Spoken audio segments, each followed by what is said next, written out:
Okay, cool. So let's go ahead and get started. This event is being recorded, and just so you know, we do upload to YouTube. I try to keep those private if necessary, but usually it gets shared on YouTube. And it gets shared on Facebook, and then I'll put it into an email to the students after the event, just as a notification, like, hey, this is now a live upload on YouTube, and you can view it and get the information from the event, rather than, you know, if you weren't here, you can follow through and follow up after. So with that, I would love for everyone who is a speaker tonight to go ahead and do an introduction.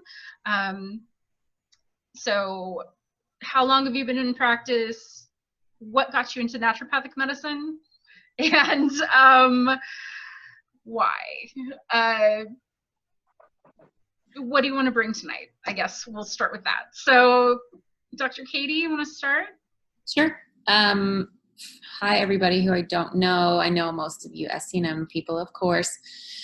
My name is Dr. Katie Schneller, and I'm practicing in Chandler. I currently focus in treating LGBTQ health, everything that has to do with our community. And I have been in practice for, I'm going into my second year now. So, and then your last question was what I want to bring tonight to the conversation. Oh, well, it looks like I'm the only practicing ND. So anything that has to do with what practice looks like right now, and then how to transition, or what to expect in a transition after you graduate, perhaps. Cool. Okay. Okay. And then we'll go to Debra. Okay. So I'm Debra Moore. Sorry, you don't have to ask why you got it, or answer why you got into naturopathic medicine, but maybe what attracted you to SCNM and why you're there. Yes, so I actually retired from Arizona State University back in 2010, and I wanted to pursue the things I'm passionate in that were not as high pressured as my role as Director of Enrollment Services at the Polytechnic campus, which I loved. But as I got older, I wanted a little bit better life, work balance, which I think is so important. And I had always wanted to be more involved with naturopathic medicine, obviously not as a doctor in my older years. And so I went to do volunteer work, and they actually ended up hiring me part-time, and then a full-time position came up. I loved it so much, I went back to work full-time. So I work in admissions, and I'm a student recruiter, and I focus on Arizona State University, which has been in my life for so many years now, since 1991. Actually, I've been involved with Arizona State University. First as a student, I have 2 degrees from Arizona State University. And so tonight what I want to bring is my experience as an admissions representative. So all the basics, you know, how do you get into the program? What are the requirements? How do you actually apply? All those nuts and bolts are the things that I talk about all day long, every day, to prospective students. So I'm really excited to be here. Awesome. Okay, and so Joanna, do you want to do an intro of your job at SCNM? Sure. My job is Director of Career Services, and my background is a business coach, and I coach doctors to have successful practices, and one of my clients is the now president, Dr. Paul Mittman, and he wanted me to provide his students, or our students, the same kinds of things that I gave him. Nice. That's awesome. So that's what I do. Great. And what would you like to bring to the conversation tonight? Well, I wasn't expecting to do a presentation. I didn't get a chance to see the agenda. But what I'm here to do is provide what in the sports world, color. In other words, fill in gaps and things that people may not know. You have a practitioner here who can explain what happens after you graduate. But there's other things you can do with your degree than practicing. So I'd be more than glad to comment on that. Cool. Okay. Okay. So Carrie, I'm gonna unmute you. Hey, hi. So I'm Carrie. I am a, second year med student. And let's see, I came to SCNM after I was practicing as a registered dietitian for a couple of years, and found naturopathic medicine when I was looking for an avenue to kind of advance my career. So I initially was looking at PA school, and then I can tell you that story, a short synopsis of it later, but found SCNM, which I'm so glad that I did. And so yeah, now I'm here, and I guess hoping to bring the student perspective. So answering all of those questions. Very cool. Okay, and then Spencer, I'll unmute you. Okay. Hi, I'm Spencer. I'm also a second year med student with Carrie. We are actually the president and vice president of our cohort and best friends, so there's that. I found naturopathic medicine actually trying to figure out things about my own health, but also because my undergrad is a nutrition as well, just like Carrie, and I wanted to go a little bit deeper than what that could give me. And tonight I'm going to bring the honest student perspective. Excellent. I love honesty. Thank you. Okay, awesome. Okay, let's see. So we will go ahead and get started with questions. So I'm curious, Katie, Spencer, and Carrie, what were your undergraduate degrees? What did you do before getting into SCNM? I majored in neuroscience in college. I was a dietetics major, and then went on for my, registration exam and practiced for a couple of years in hospitals and in a private practice. My undergrad was in nutrition with a focus in dietetics as well. I just didn't go on to be a dietitian. I did at ASU actually, and right afterwards I went on to be a general manager for a juice. So I took like 2 years off of school, and then I came to SCNM. Cool. Okay.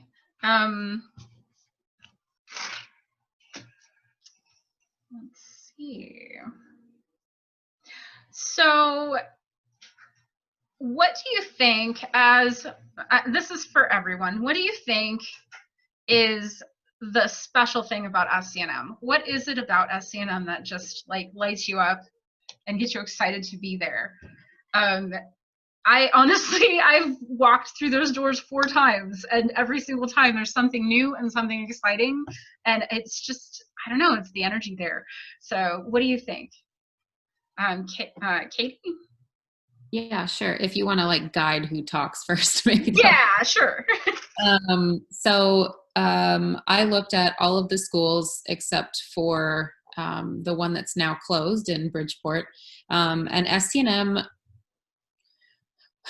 well, it's not really fair, right, that Arizona has 300 days of sunshine. So that was a huge factor for me. But the other thing was that people in admissions just like truly cared about your process and whether you were going to pick them. There were other schools that I went to where it was difficult to get an interview and messy, and they kind of were like, okay, you're on your own. You know, SCNM just like takes you under its wing, and I felt the community, like the sense of community and the sense of like actual care about their students and prospective students coming in. And Arizona has the widest scope of practice. So that's another big reason why I chose SCNM, was I knew that I would learn the most attending here.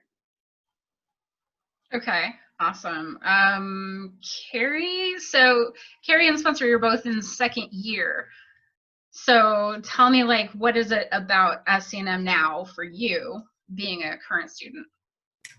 I think now we have a fabulous cohort of students. And I guess Spencer and I are just really proud of everyone that's in our class. I think there's a very strong sense of community, like Katie said. So like when I walked into the SCNM doors for an orientation, I immediately was greeted by somebody who I thought worked there, and she didn't, and she was just trying to be friendly and talk. And I was like, this is strange. Like, I did an interview at a PA school and nobody wanted to talk to me, and I was a number, and it was very like off-putting. But I think SCNM promotes a lot of community, and our cohort in particular has grown very close. Everyone's very supportive, and it's not cutthroat like you kind of expect the allopathic world to be. It's very much like we all come together and we succeed together, and we're proud of each other for everyone's successes. Nice. Okay. Spencer, what do you think? What is it that brings you there and gets you excited to be there? 100% everything that Dr. Katie said, because I went to I forget the name of the school, the one that's in San Diego, and the admin is not the same at all as SCNM. They really do care about you. They're so sweet, and they so just want to help you to get to where you want to be. Also, everything that Carrie said, just I love the sense of community at our school. It means so much to me. It brings you like a lot of new people that you never know you could meet. Also, our campus is really beautiful. The school in San Diego, it's like in a business district, and you don't really realize you're in a college, and it's a little confusing, and it's really tiny. But I also really love our campus. It's really pretty. I know aesthetics can make a really big difference into your experience. That's something that I'm really passionate about, creating a healthy aesthetic in my home to make it really beautiful and kind of just bring that balance of the energy. This thing behind me is a new addition, and I'm super excited about it. That was a friend who made this beautiful piece of art, and the symbology, it's a peace sign and the flower of life, which I love it. Anyway, sorry, I digress. I keep looking at it. Okay, so let's see. Let's talk about enrollment, Debra. What's it like for someone who's just gotten their undergrad or looking at graduate programs to come to SCNM, and what are the steps? Absolutely. So typically when I meet a student for the first time, I encourage them to send in a copy of their unofficial transcripts for a free pre-evaluation. And so basically today I'll provide my email, or Stephanie, you can provide my email, pardon me. And so you need to know if you meet the prerequisites or not, right? So you know you have your undergraduate degree. Okay, you can check that off. That's beautiful. We accept all accredited bachelor's degrees. But do you meet the science prerequisites, the biology, the chemistry? And so it's important that you know that up front, because it may or may not be time to apply, and we need to advise you as to what your next steps are. So, but oftentimes students aren't quite ready to do that. They want to know more about, well, what is taught? What do NDs do for a career? You know, they want a more global picture painted. So depending on where you want me to go with that, I could stick just with the prerequisites, and then once you meet the prerequisites and you feel this is the right path for you, you've done all your research, we want you to come and visit and shadow our naturopathic doctors in the medical clinic, which during COVID, of course, we cannot do, but we're hoping that very soon with social distancing and perhaps masks, perhaps we'll take your temperature, go through a variety of steps, we'll have you come shadow the naturopathic doctors so you can see it with your own eyes, and you can feel that sense of community that everyone else has spoken so highly of, because you will feel it when you come to visit. And then of course we have open house events that we call Discovery Days, which is what Stephanie attended, and those will be up and coming again. Currently we're doing everything via Zoom, Wednesdays at 2, not this Wednesday, but the other Wednesdays is kind of a holiday week, a shortened week. But typically Wednesdays at 2, we have Zoom meetings, so everything's kind of done online for now. But I don't know, if you want me to go deeper into any one of those pieces, I'm happy to. What is the Wednesday at 2 p.m. Zoom meeting? What is it about? So the admissions team, Sarah and myself, we take turns. One will be the host, one will be the co-host, but from 2 to 2:30, it's just the nuts and bolts questions. So my particular event on the 10th is called Admissions 101, Ask Me Anything. And really, you can come from any perspective and ask me anything. If I don't know the answer, I will get the answer and then email it to you if you stump me. Nice. You should get a prize. That's great. Is that the event that was posted on our club page? Is that what that event was? Great. Yes. Okay, so anyone who's on our Facebook page already will have access to that. I'll go ahead and share the information via email to everyone. Is it the same login every time? The Zoom login? I believe if you just click on it, like the login for me today with your program, I believe it just takes you right there. That's the way it's set up to be really easy. But if not, a password is provided. You may or may not have to put it in.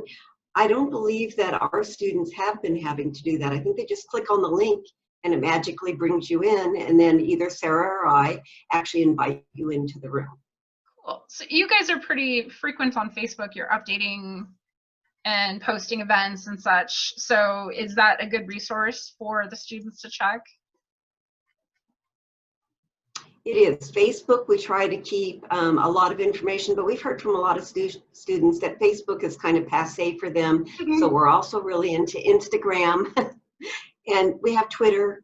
We try to do all the social media. We have a marketing team that works with the admissions team, and they keep all of the, latest and greatest events that are coming up, posted to all those sources.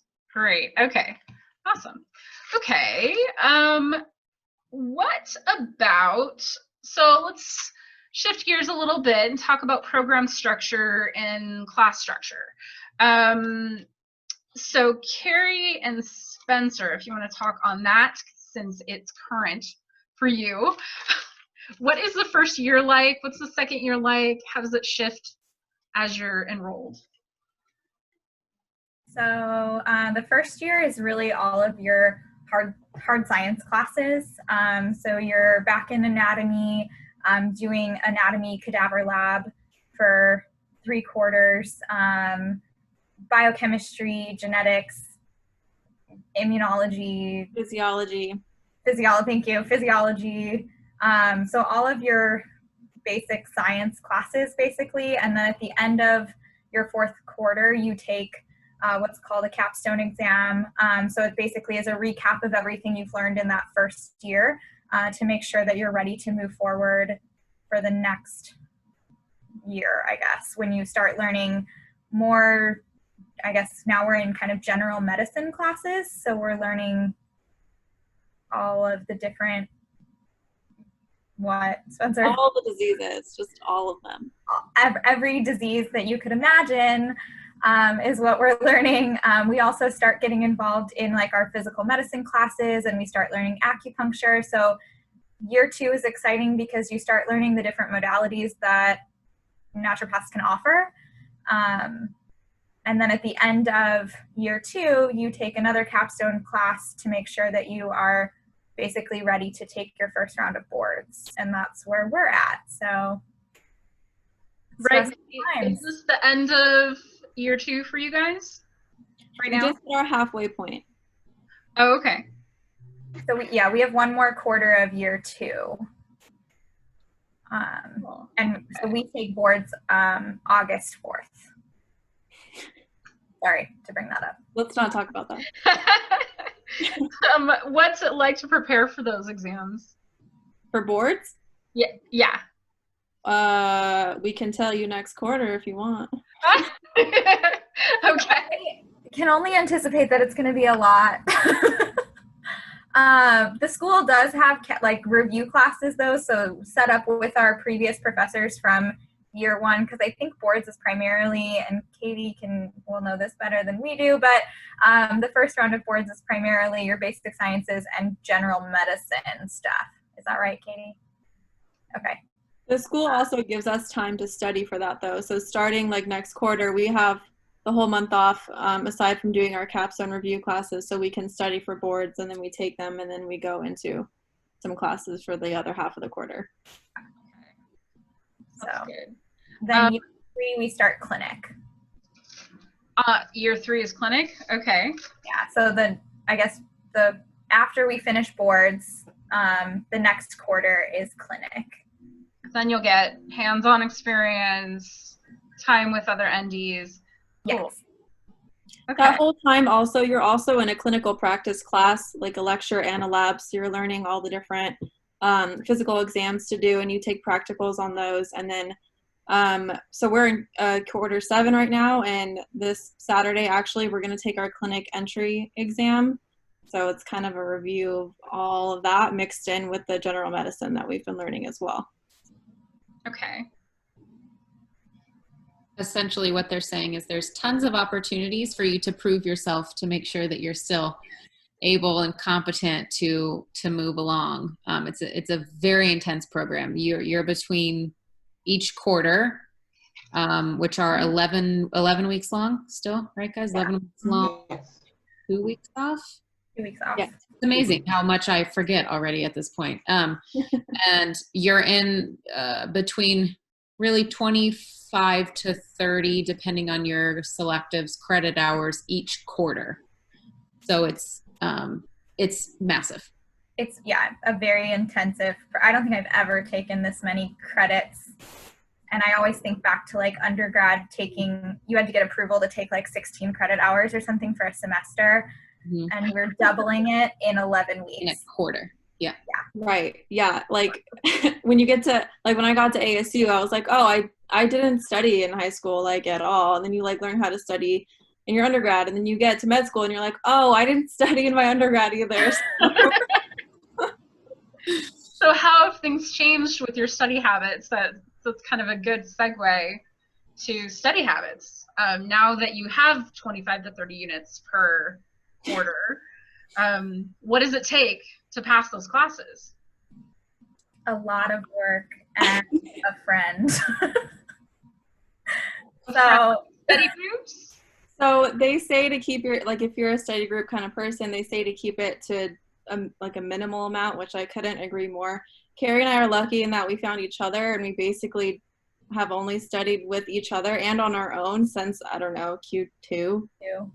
And that's what's worked. So we study a lot on our own, and then we'll come together and review everything, and that's when it all like clicks. But Carrie is like super type A, and she likes to make charts, and I'm really color coordinated. So and it kind of depends for each class too, how you study for it. So yeah, I think our study habits for the first year, we used primarily a system called Anki, which is it's a flashcard app. And I feel like I would have really loved having it in undergrad. But we use that because it helps with memorization of mass amounts of information like anatomy. And then switching over to general medicine, where you had to take that anatomy and physiology and understand what normal is so that you could understand what abnormal is. That you can't really put into a flashcard. So it was a lot more Spencer and I talking through like what is the normal physiology and re-solidifying that so that we could understand the abnormal pathologies, right? Yeah. Okay. Okay. So let's get back to Katie. So, Dr. Katie, what do you remember about time management and study habits and self-care during your experience at SCNM? Your first year, you're figuring that out. At least most students that are in med school or do something as intense as this program, they are pretty driven, and you want to do your best, and you want to get straight A's, and you want to like nail everything as best as you can. And so for me, my first year was all about figuring out when to stop, really.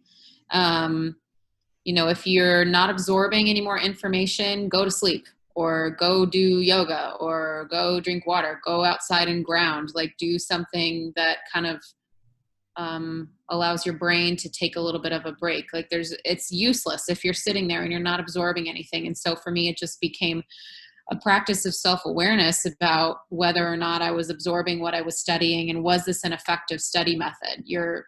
Like the girls have already mentioned, what you did in undergrad does not work necessarily, and usually does not work when you get into med school. It's just different. You're learning the professor, you're learning the material, everything's a lot faster and a lot deeper.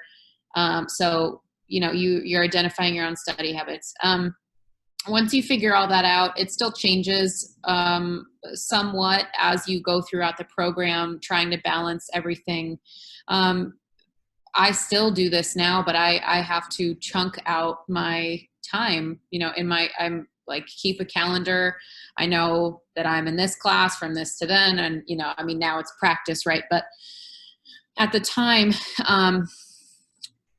I needed, in order to do well, you have to have a balance. So you have to eat as well as you can, but you don't want to be like, just because you're low on time, eating crap, because then your brain doesn't function as well. And for me, I needed the movement piece in order to feel like I could get through a day. And you're sitting a lot as a student. Mm-hmm. That's a whole other thing.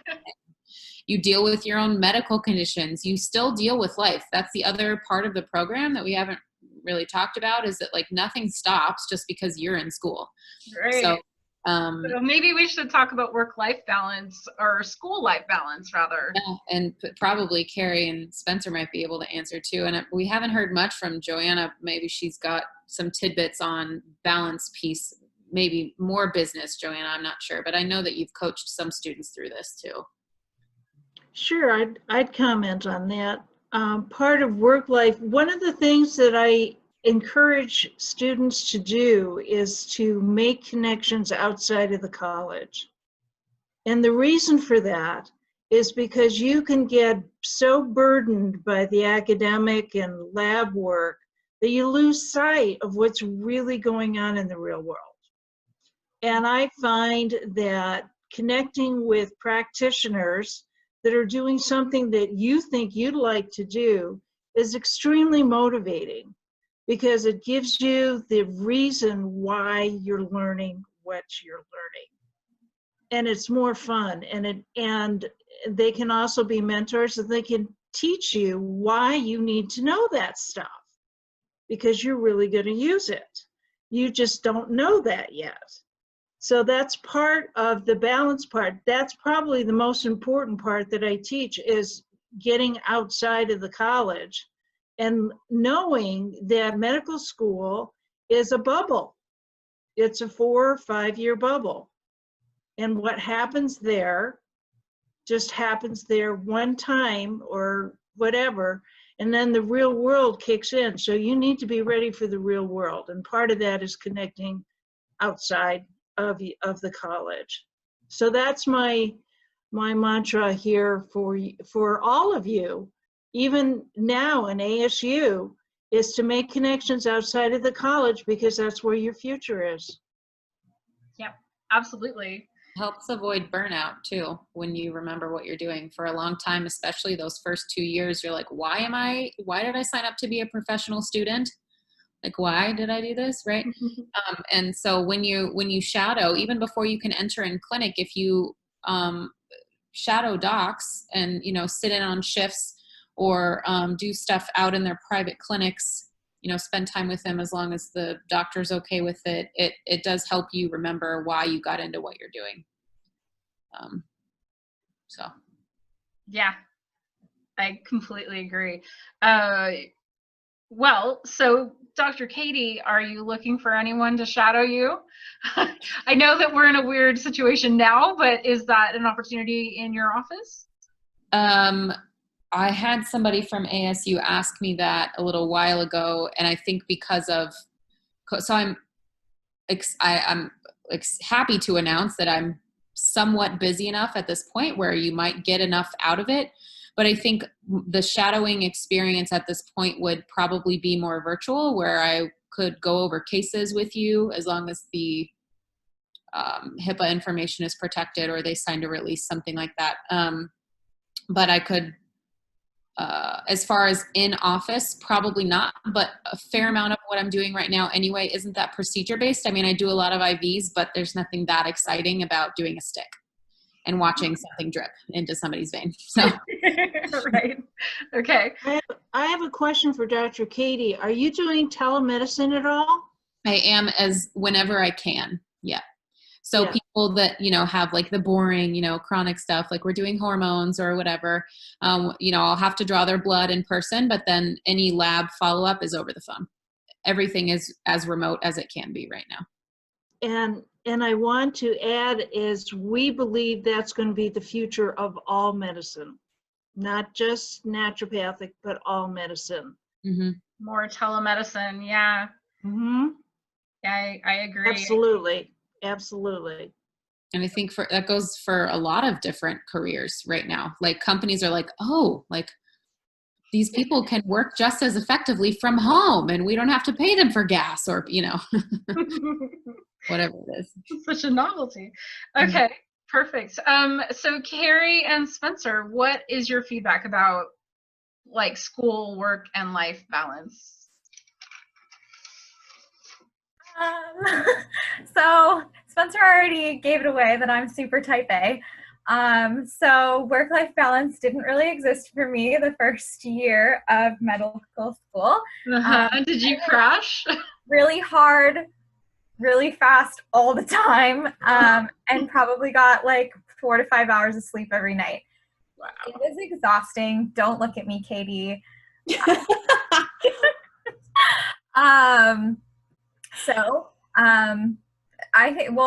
I guess Spencer helped me kind of figure it out a little bit. I also have a husband at home that needs, some attention occasionally.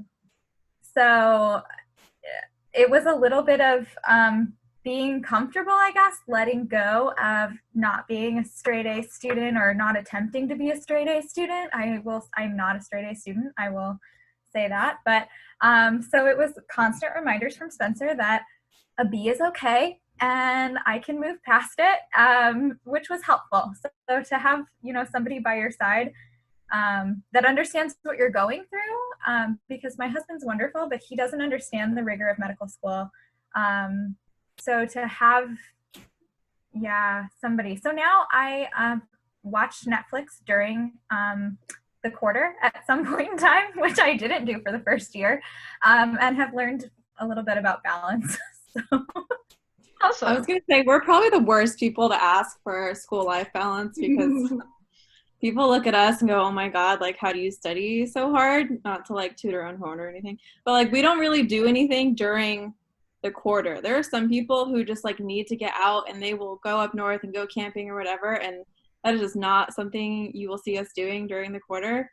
But I will say it does help to have like that one person by your side to always kind of like gauge where you're at and make sure you're kind of on the same page. And also we learned this trick if you're extra bad at time management by one of our professors is you study for 45 minutes and then you take a 15-minute break. But in that 45 minutes, you have nothing else near you. You don't have your phone, like anything to distract you. And it's called a power hour, and you just go really hard for 45 minutes and then you take a break, and it's like the break you absolutely need. And then that's a pretty cool way to gauge yourself too.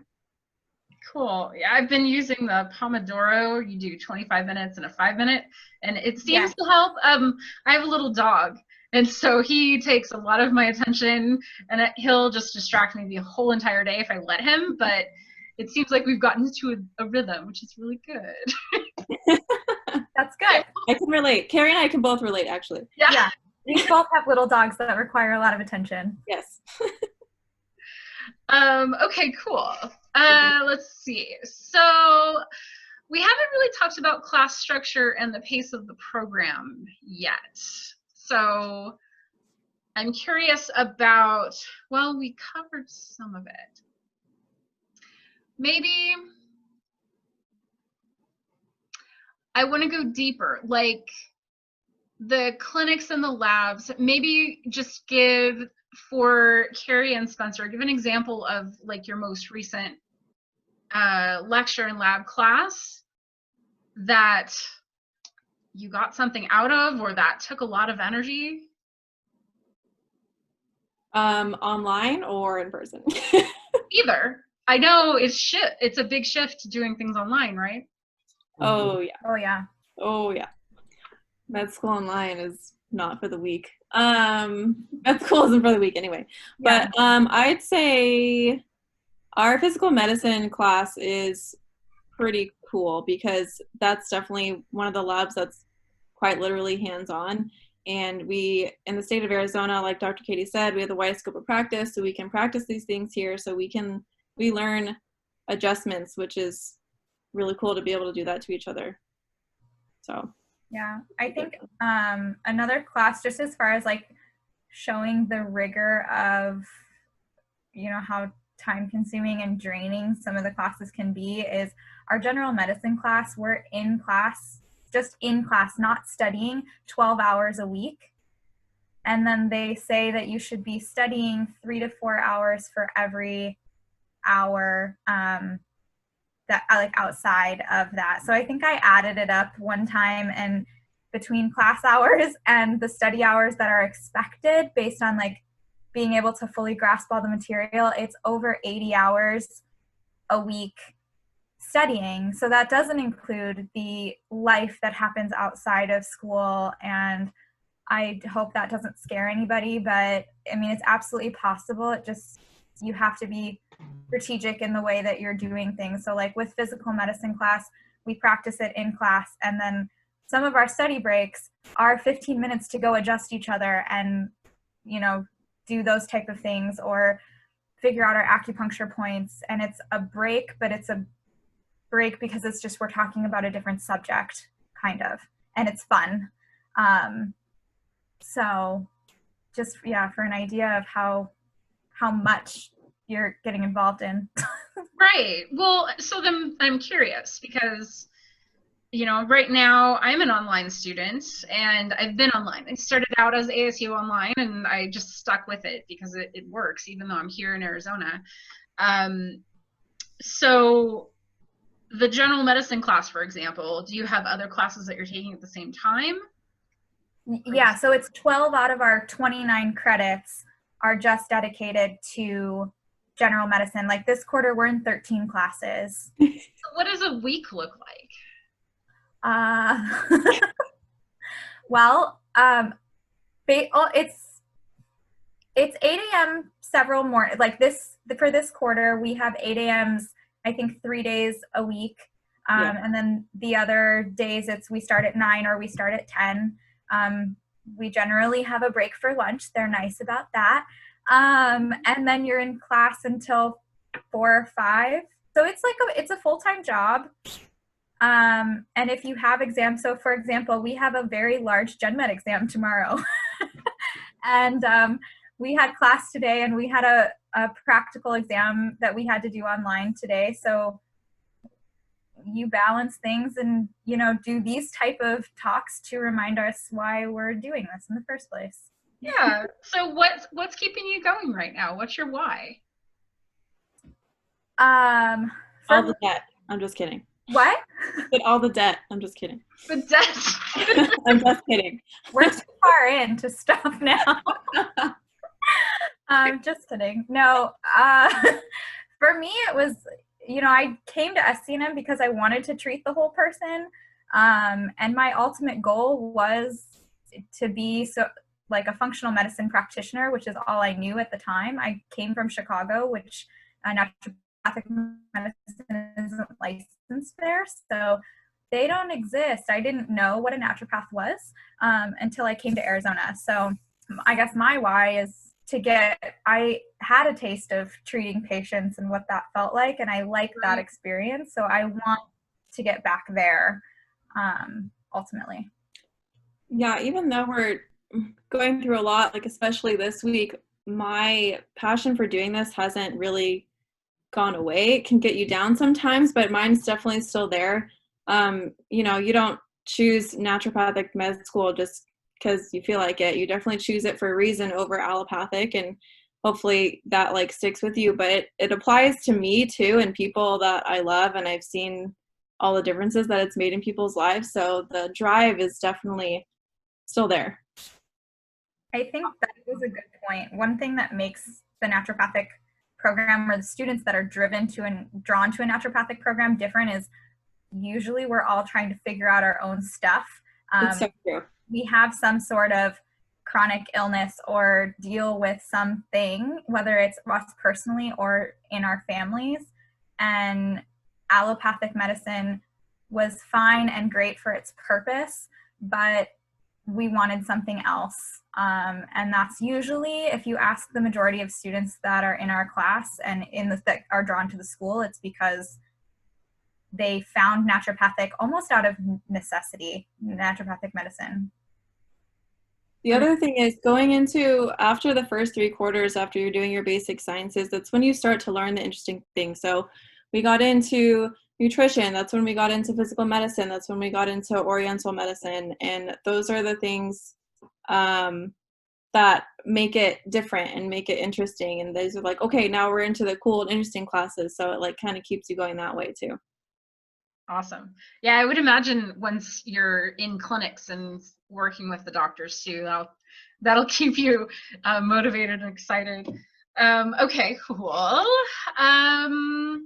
Maybe we could ask, I'm curious if Debra has like a spiel, or like, you know, how is it that you get ASU students to come? You know, what do you talk to them about? Like, this is different because you should come to SCNM because, you know, like, what do you say?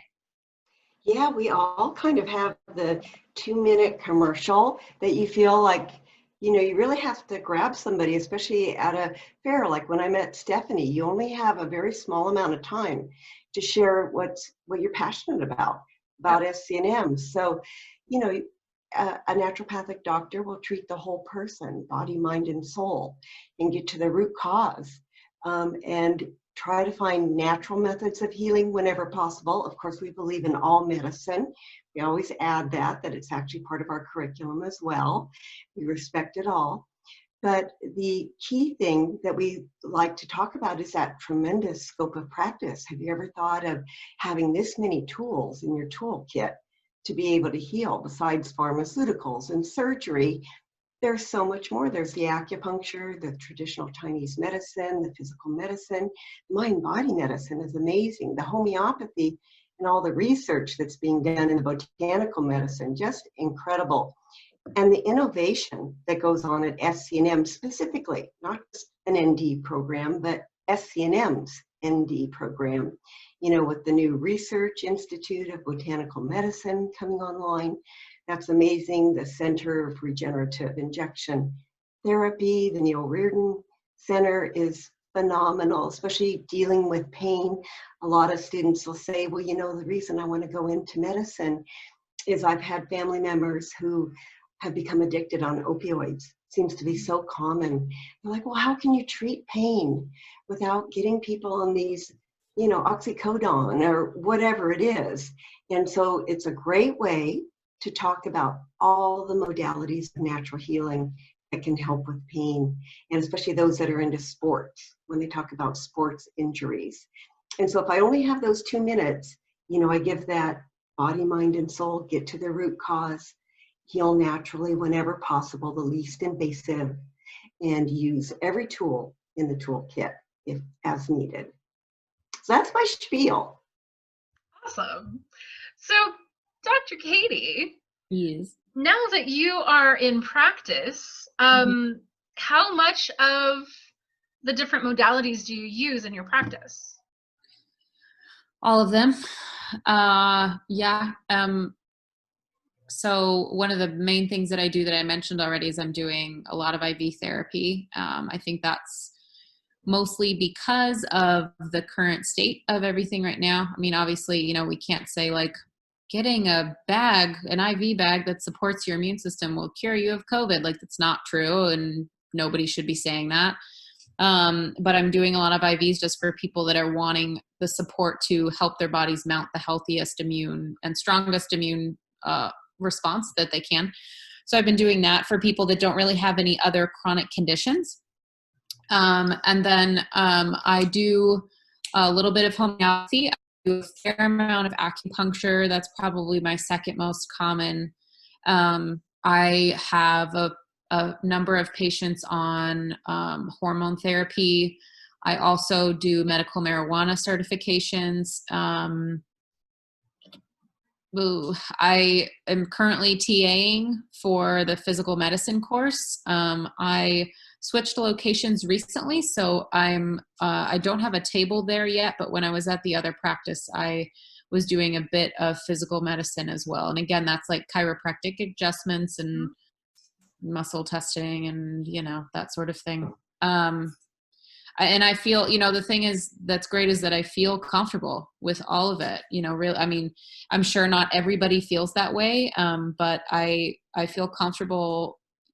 We go into such depth with all of our different modalities that you really graduate as a primary care physician with a very thorough understanding of each tool that you have available to you.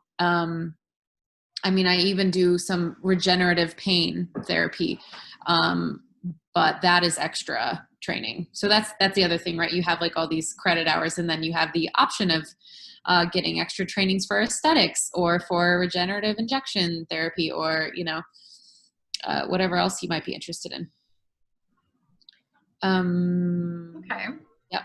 I want to jump in here and say that extra training sessions while you're in school is cheaper.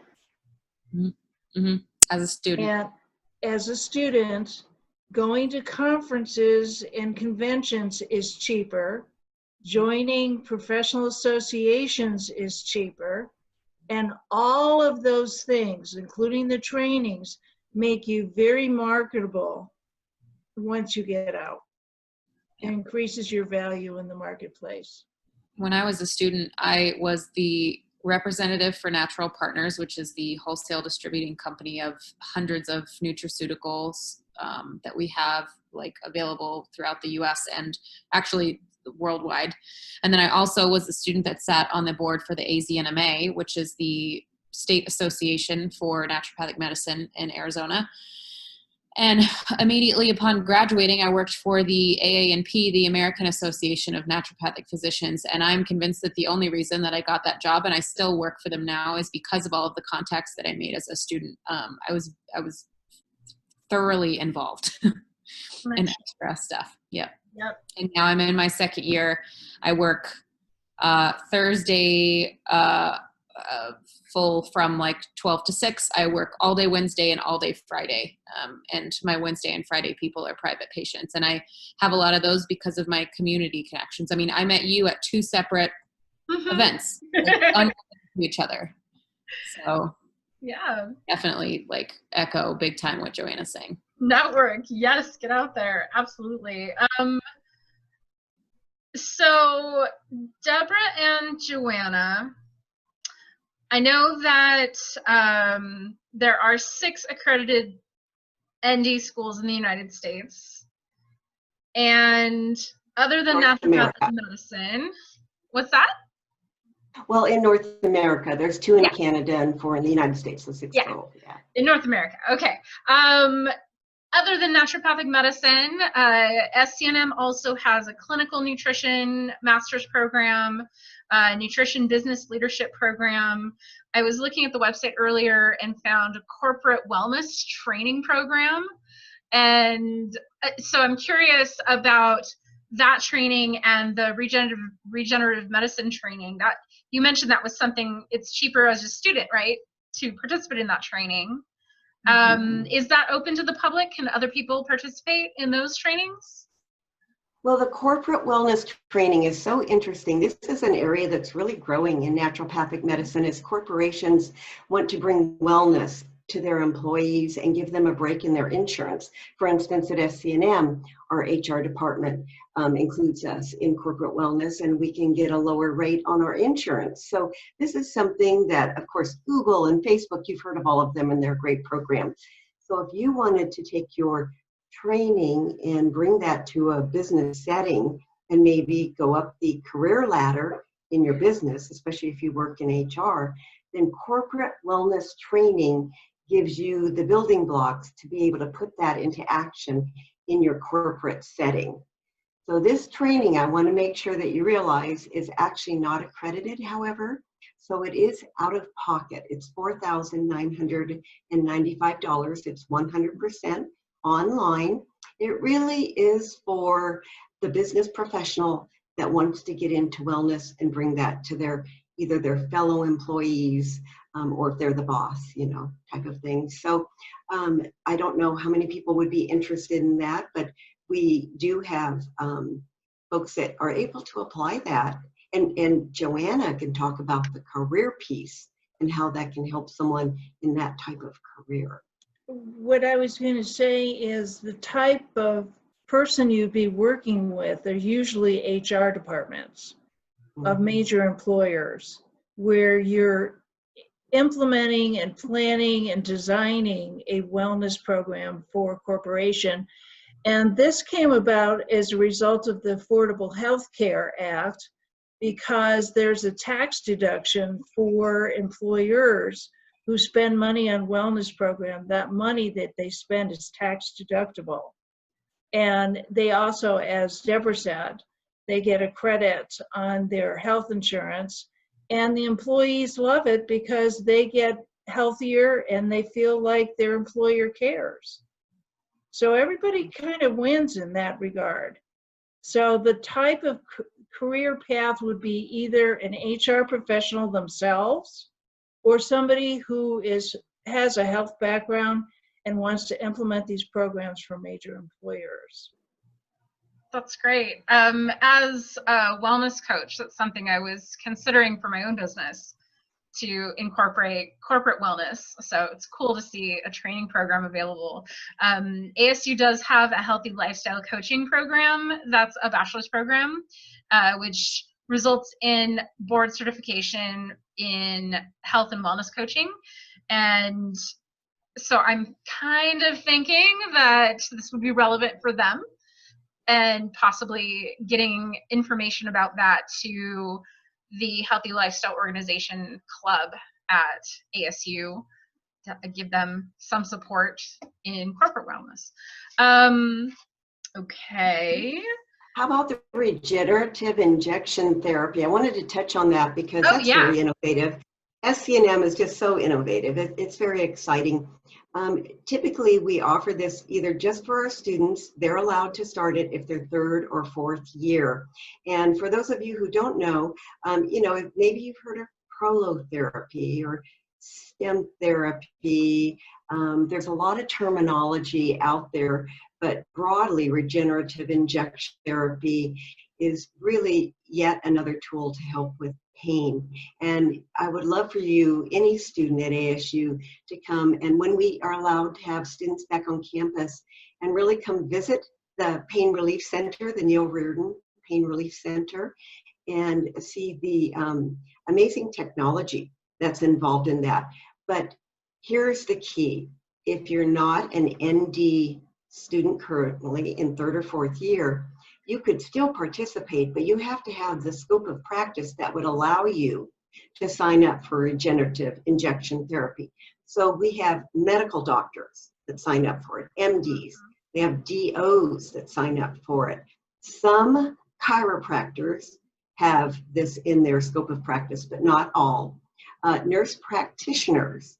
So there is a broad scope of medical professionals that come back to enhance what it is they can do to help heal their patients by joining the regenerative injection therapy courses, which are typically in the spring. Most of it is online, but then there's typically a hands-on weekend training that can be, I think it's 3 days, Friday, Saturday, Sunday, where you practice everything that you've learned online. And so that's the RIT program in a nutshell. That is accredited, and it is, I was trying to think of the price of it right off. Joanne, do you remember the price off the top of your? No. I think that one's $5,995. Okay. Yeah, I would Don't just quote me. I would just reiterate, this isn't something a student can do. You have to become a naturopathic doctor or an ND student or some kind of licensed professional in order to take that. Right. So Right, so an ASU that's student studying nutrition sadly Yeah. couldn't do this. No. Great. Okay. Okay, so let's talk about the licensure exam. And I think, Dr. Katie, you might be the only one that can talk about this. Well, Debra, you know, right? You have to know that in order to inform students. I mean, it's very basic. You have all of your other class exams, but then like licensing exams, after your second year, you take step 1 boards called NPLEX. And then after you graduate, you take step 2 boards. And that's it. You don't have to take the MCAT as of now in order to get into naturopathic medical school. You just have to hit the prerequisites. But yeah, licensing, it's just those 2 big tests. They're massive exams, multiple day tests. Multiple days? Mm-hmm. Multiple days. Multiple days of examination. Wednesday, Thursday, and Friday, correct, Dr. Katie? How long are That's for NPLEX too. Yeah. How long is the sitting time? So like on Wednesday, you go in at what time? In the morning, and you take a test. So if I remember correctly, it's 3 days of exams for step 2 boards. Your first chunk, you have 3 hours to complete your general portion, and they like lump different stuff in there. It's a lot of your ologies, and I think they also lump homeopathy and botanical medicine together, if I remember correctly. And then in the afternoon, you have another 2 hour, maybe 90 minutes to 2 hour portion where you are taking one of the extra modalities that you learn. So like one afternoon will be acupuncture, another afternoon will be pharm, and then the another afternoon is, what is the extra portion you have to pass? Acupuncture? Yeah, China. Minor surgery? Minor surgery. That's the other one. Minor surgery. Are the exams practical as well as written? Is it a blend? No, the NPLEX is strictly paper test, although now it's online or gonna be, I don't know what's gonna happen. Is it still in person? It's still in person. Okay. And it's still, they can do the social distancing. That's Right. a lot easier for them. They did that really anyway because of cheating, right? They would like keep you seats apart and stuff like that. So Right. Okay. Okay. So let's see. I have a question. Are the requirements the same for ND school? No, as it is for MD school. Alicia, the answer is no.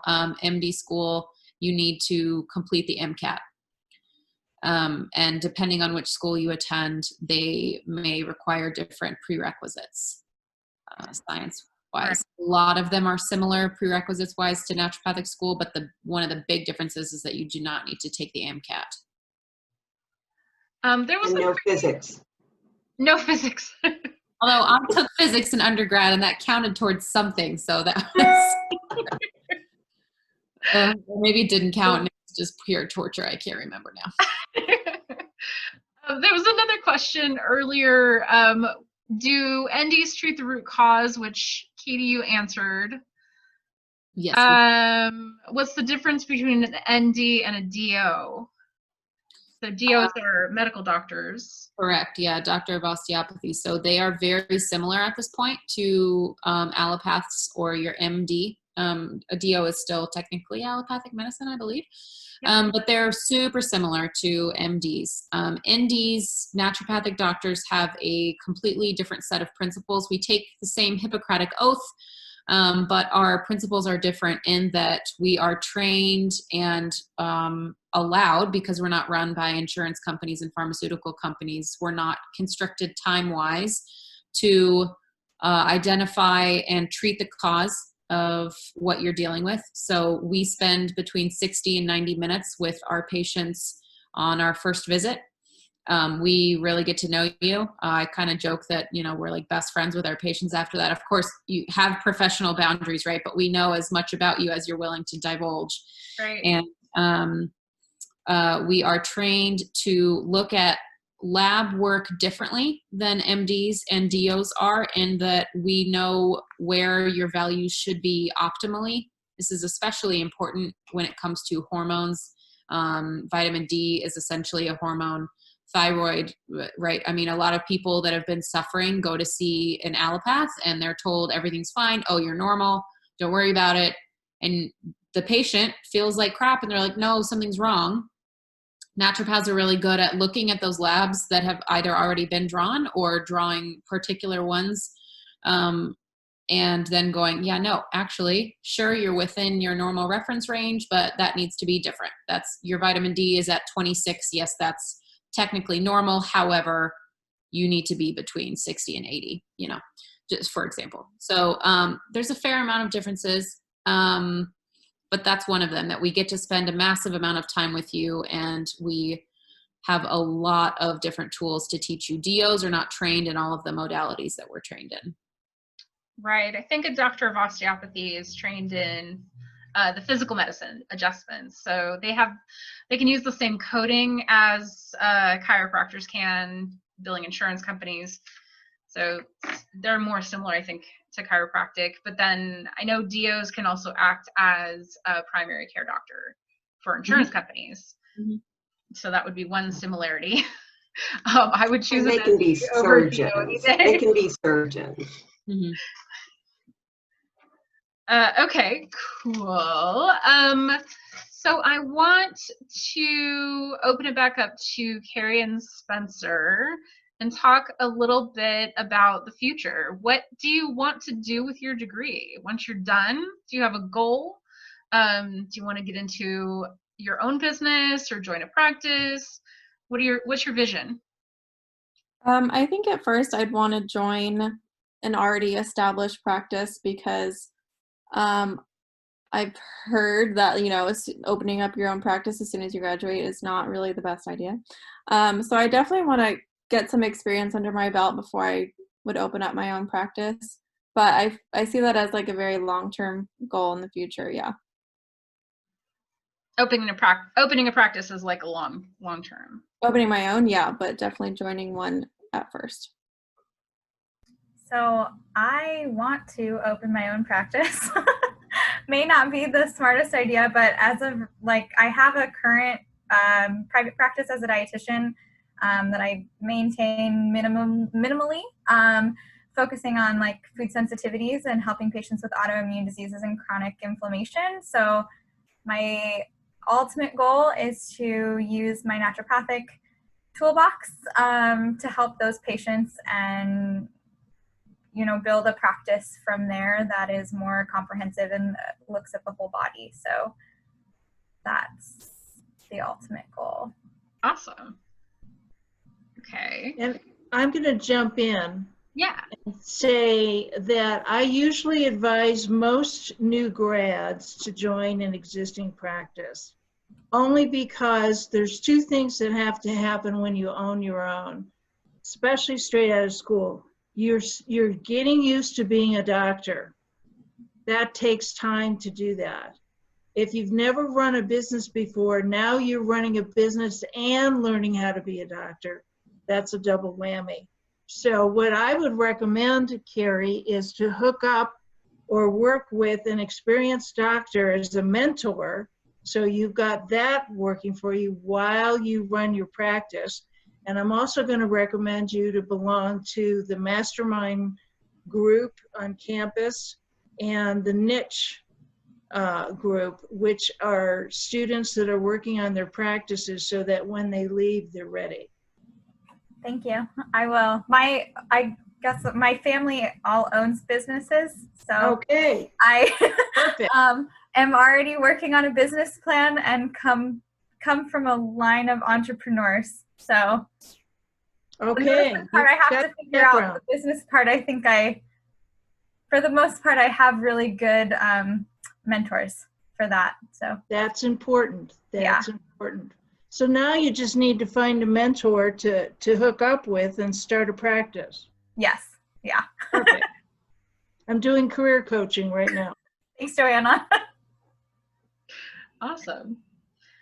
Okay, so let's see. I wanted to open it up to the audience, see if there are any questions. There's been an ongoing conversation in the chat, I see. I'm not watching.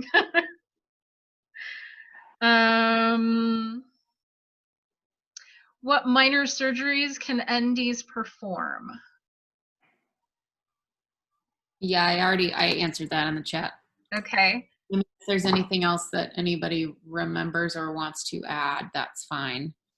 So I can just read the answer. So we're able to do toenail removals. We do suture, which is insertion and removal of stitches. We do electrocautery, hyfurcation. You are not allowed to go near cancer. We are trained to biopsy. We know how to do that, but you have to be really sure that it's not cancer. Otherwise, you can get in big trouble for that. In big trouble from whom? The board. Naturopathic board. Yes. Ah. Yeah, we are held to a board for malpractice and stuff like that too. So does that mean NDs are not allowed to treat cancer? So no, we adjunctively do a lot of work with oncology, but it is more helping with side effects. Okay. Just skin cancer is tricky for whatever reason. I was just going to say, we actually have a specialty board for oncology. So you can become, get this, it's called a FOBNO, Fellow American Board of Naturopathic Oncology. And you either have to be in an oncology residency for 2 years and sit for an exam, or you have to practice oncology for 5 years, and only oncology for 5 years, and then sit for an exam. So if you are interested in doing cancer, you can do it. Yeah, it's one of those technical specialties. I didn't know about all those years, though. That's good to know, Joanne. There are only a few. There's not a lot that that naturopaths can say that they specialize in. Notice that when I introduced myself, I said that I focus my care in the LGBTQ community. That's, there's not a legal, like you can't say that you specialize in something unless there is a legal extra regulating board. I could say I'm a specialist in naturopathic medicine, but outside of what I choose to niche, people say that so differently, myself into, Right. You want to say focus. Jocelyn wants to know, what was the application interview process like after taking a gap year or 2? I went straight from college, so I don't know. Did you guys take gap years? Or I'm sure, Debra, you've talked to people who have done that too. Absolutely. So we bring new students in twice a year, in the spring, which is typically around April, and then in the fall, which is typically around October. You're allowed to apply up to a year in advance. You don't have to apply a year in advance. We have a rolling admissions policy. As long as we have slots available, we continue to accept applications. And the application is fully online at scnm.edu/apply. And once you apply and hit submit, within 48 hours, you're contacted by an admissions representative. And if you've met all the requirements, you'll be invited to an interview. Interviews are typically on a Friday. Prior to COVID, they were always in person. Now, currently, they're Skype interviews. And I don't know if, it's working so well that it may stay that way, or it may go back to ground, or you may have a choice. But at any event, typically you interview on a Friday. We always encourage you to come the day before and do a shadowing experience. if you haven't a shadowing experience, it's typically available. And especially for those out of state, this doesn't apply to ASU students, of course, but you know, if you're going to make that expense to come and visit, we really encourage that. Typically by the following Tuesday, believe it or not, you know your status if you've been admitted. And so it's very exciting. It's a very fast turnaround, and the online application is very, very basic, not tricky at all. We do need 3 letters of recommendation. That is more than many schools, and they need to be one from an ND or a licensed medical professional, but preferably an ND if you know one. If you don't know one, now would be a good time to start making those bonds, you know, before you graduate or during your gap year. And one needs to be from either a biology or chemistry professor, and another one needs to come from an employer or a supervisor. So let's say you do an ASU internship at SCNM, and Dr. Seitz is your supervisor. That is available to you, ASU students. This is something new. We've only had it for 5 semesters now, but we typically have students from ASU only, nowhere else, who come and do an internship. And if you're interested in it, you would contact Julie Vo at ASU, julie.vo@asu.edu. She's in charge of all the pre-med internships, including ours at SCNM. But you need either a supervisor or an employer's letter of recommendation. So if you're going to take a gap year, you stay in touch with your biology and chemistry professors. Make sure that you have that letter of recommendation down tight, because otherwise you may lose a connection with them, and you need that letter from a professor. Same thing with the employer or supervisor. If you did an internship, keep those contacts. Make sure you keep those business cards like Stephanie does. and keep that connection for those letters of recommendation. Very important, because you want powerful letters of recommendation. So if you are not graduating yet and you're an ASU student, start building those relationships if you haven't already. A lot of the students in our club are online students, and so something as an online student that I have had a challenge with is building a relationship with my professors, because a lot of these online classes at ASU are 300 students. So we are literally like a number, and they just kind of roll us through these classes. So recommendations on building relationships in this challenging environment. What do you think? What do you think? As students, Carrie and Spencer, you're online now, so you're kind of feeling my challenge. What's it like to be in a class online and build relationships with your cohort? Well, we're lucky enough that, this is our first quarter that has been completely online, and we've been with each other for the previous 6 quarters, so we kind of all know each other and pretty well, and we have a lot of the same repeating professors too, so we kind of got lucky in that way this quarter. We have one I think only one new professor that we haven't had before, and she made a comment about how it was hard to talk with students that she didn't feel like she knew. So making a point to be active in class. They do remember your face if you speak up and share your experience or something. This is our homeopathy class, so it's particularly fun. We like to participate, but doing that. And then one thing that Spencer and I did for, I guess, on behalf of our class was for Teacher Appreciation Week. We sent a little email just saying that we appreciate the work that you're doing, especially during COVID, things being online and how difficult that is. So going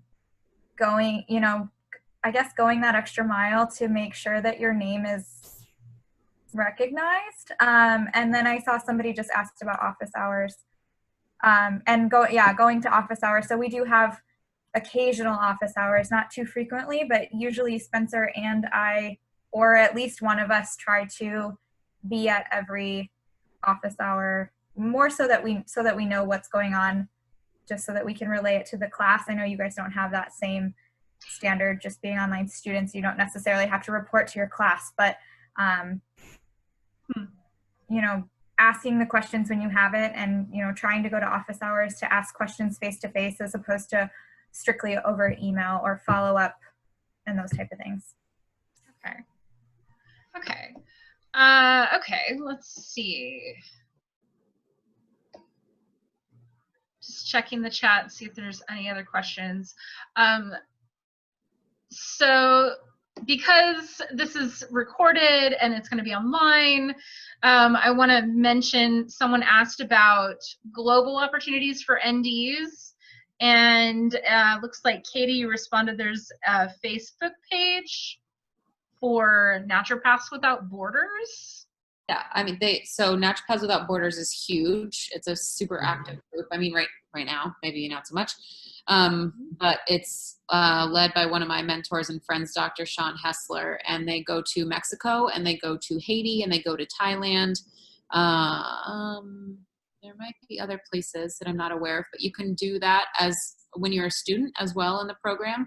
And the other cool thing about that group is that it's for all of the schools. So there are people that come from the Canadian schools that will attend those same trips, and so you get to know other students and other docs from other places, which is great. It's a very successful group.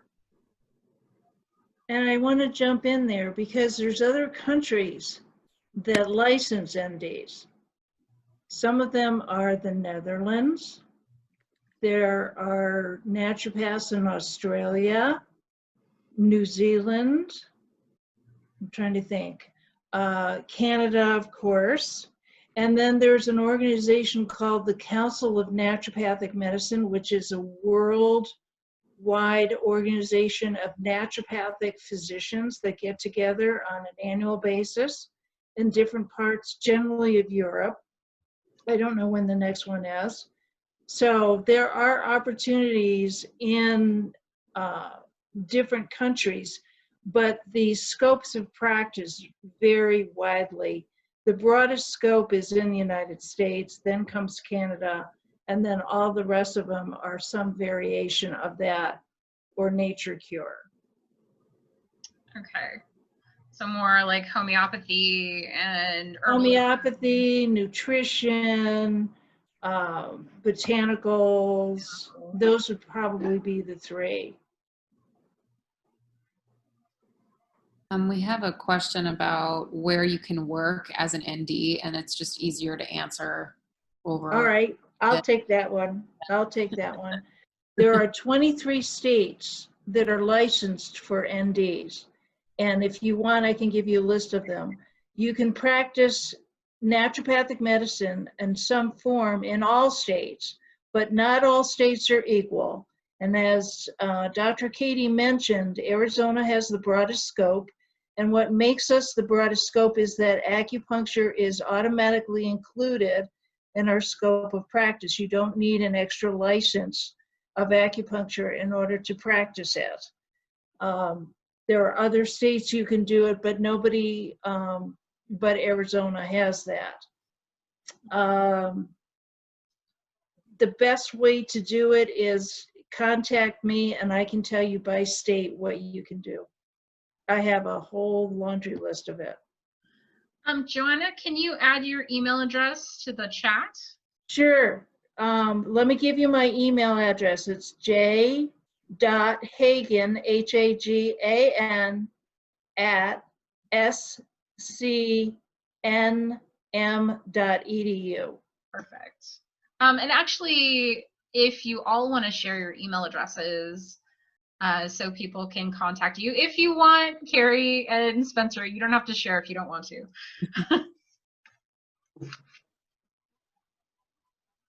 Let's see.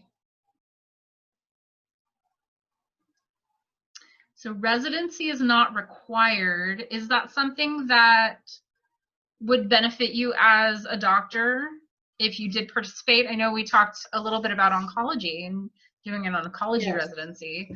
What about other residencies? Would it? Yes, there's 105. There's 105 residencies nationwide. for about 350 or 400 graduates nationwide. So not everybody gets one. And they're all different. Most of them are general medicine. They are not all in Arizona. They are all over the country.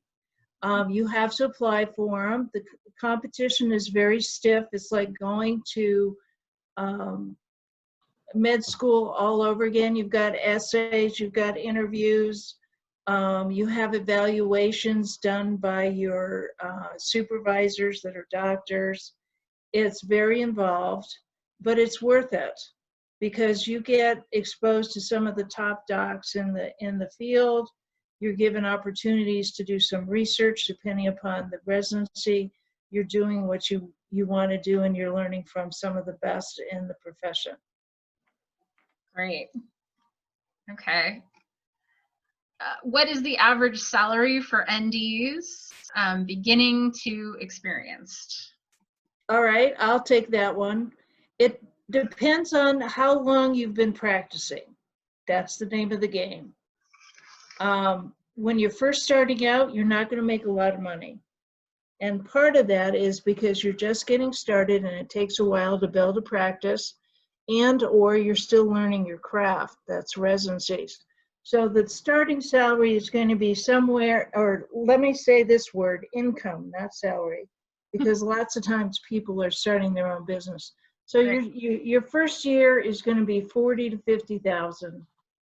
Next year maybe 60, 70, 80, depending upon how hard you work and how good of a marketer you are. Your third year should be around the 90s to 100. And then after that, it's open season. I have people making $500,000 a year. And that's not all that unusual. Okay. And they're practice owners. That's where the money is. The money is in practice ownership. Yeah, I would imagine that would be the case. Got a big question from Jocelyn. Have you faced trouble with people telling you that you aren't a real doctor or you aren't actually in medical school? If so, how do you handle comments and statements like this? I'm happy to answer that. Anybody else can answer too. I didn't face a lot of adversity from my family. I know that some people do, and I have definitely had to prove myself as a practicing physician in my competence, and I think that it boils down to a lack of education about how intense our curriculum is, how long it is. There is some confusion, especially in unlicensed states, which sort of promotes this misunderstanding, which is that because there is a online program for naturopathy. It's a few weeks long, and some people claim that they are a naturopath when they've just taken a few courses in natural medicine or specifically in naturopathy. And so in those unlicensed states where there isn't regulation for distinction between a licensed naturopathic doctor versus a naturopath, you get confused. A lot of people and prospective patients get confused about who's who and who's a real doctor and whatever. So sometimes you have to distinguish yourself from other lay practitioners. Ultimately, I let them know about all of the education that we've had and what my scope is. And that tends to help some people. Some people who are not going to become your patients probably just want drugs and they don't really care about the natural stuff and they don't really care about what you do, and that's fine. You know, but I think ultimately, to answer the question, all I do is I try to educate them about how our med school was and what we're able to do as practicing physicians. So I can say that as a student, I definitely have not faced anyone trying to tell me that we're not in real medical school at all. Because I think once they realize what we have to do and all the things we learn, they're like more amazed by it, because we do technically learn more things than allopathic medical school. And so, but if they aren't sure, then they'll just ask questions, and, you know, I'll just let them know what our focus is and what makes us different. And they're like, oh my God, wow, that makes sense. That's so cool. Good for you. So I definitely have not faced that. I hope other people haven't, because it's real. The struggle is real. I'm thinking about making like a ND versus MD infographic or something. Just put it out there. Carrie just posted something in the chat, which is really helpful. There's, first of all, tons of resources on not only SCNM's page, but also the AANMC.org. And what Carrie just posted in the chat is a curriculum comparison between ND and MDs. Awesome. Yeah. Okay. So we're getting close to 8:30, so I'd like to let you guys offline so you can get back to your lives. So any last questions from the audience? Did we miss anything? Just gonna scan back here. I think we covered all the questions. Any final statements from anyone? I'm really glad that, you know, we even had like just this handful of people. Hopefully we reached you and you're able to decide to join the natural dark side, right? But okay if you don't. But if you have any other questions, we all posted our separate contact stuff. So, you know, Joanne is a fantastic resource. Debra's a fantastic resource, especially for getting in and everything, curriculum information. And then if you want to know about what it's like to be an ND, let me know. And if you want to remember or know what it's like to be a naturopathic medical student, then talk to Carrie and Spencer. I was going to say, I would like to finish up by saying you're going to learn everything an MD knows, plus all the alternative, and you're going to know how to mix and match it so that you can find just that right treatment plan for the person getting to the root cause. And I got to tell you that the demand for naturopathic medicine is huge. It's off the charts. There's two things that are going on right now. The baby boomers are getting sick and tired of taking pills and are looking for alternatives for their chronic conditions. And the second thing is millennials like yourself are looking at what their grandparents and parents are going through, and they don't want it. They're looking for alternatives and they want something different. Folks, people are looking for you mostly on the internet. You just need to be there and help them out. We are experts in chronic disease and natural solutions to these problems. So I say if you're at all interested, this is the medicine of the future, and I say go for it. I have a final word, if we still have a minute. Yeah, absolutely. We are still accepting applications for fall of 2020, which for us begins the last 2 days in September, begins orientation. Classes begin in October. If you apply on the website and you are able to interview before August 21st, we will reimburse your application fee, which is $115. We're also providing that for spring of 2021, which for us will be April of 2021. And so you can apply for either of those. And so I encourage you, and the first step would be to send me your unofficial transcripts, and I'd be happy to get you that free pre-evaluation. Excellent. Okay.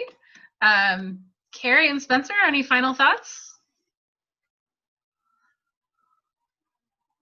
I would say, you know, if you have an inkling to do this, I would definitely apply. I applied right after my initial visit, like 2 days after I learned what a naturopathic doctor was, and then went to the orientation, sent in my application, interviewed a couple weeks later, and started school within like 2 months.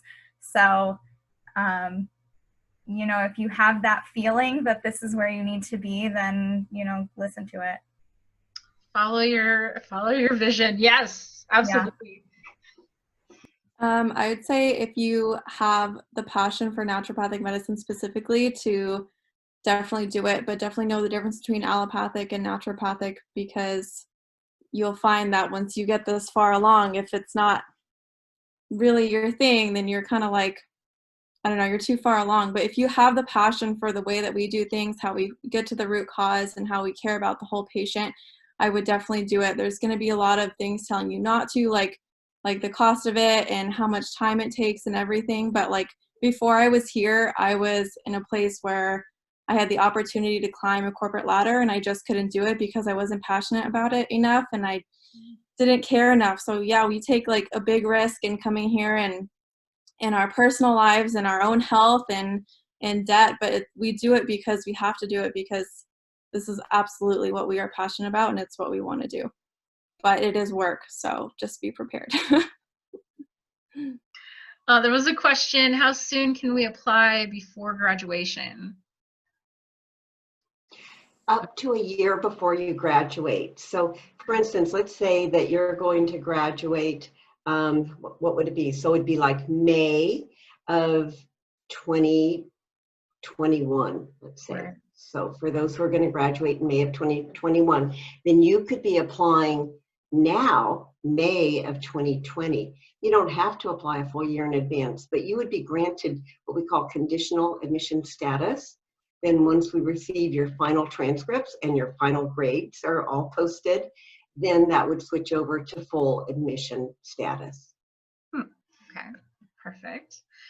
Okay, well, I think that covers everything. Thank you all so much for participating. This has been wonderful. I did mention in the very beginning that we have a YouTube channel, and so after this recording is uploaded to YouTube, I'll go ahead and send it to all of you. So if you wanted to share it with anybody else, please feel free. It's also going to be posted on our Facebook group. So if you are interested in participating as an SCNM student in our pre-health integrative holistic and quantum club, I would love to have you participate, because the more that we can integrate with other schools and other student populations, I think it's going to help our student population understand what it's going to be like to be taking those next steps, you know. So interaction is key, those connections, right? So I'll share that again. That is in my signature line. So if you receive my email, you should have a link to the pre-health club in my signature line. And I would say that's it. Thank you so much. And Thank you. yes, absolutely. Everybody take care of yourself. Make sure you're taking care of your immune system and drink lots of water. Thanks, Stephanie.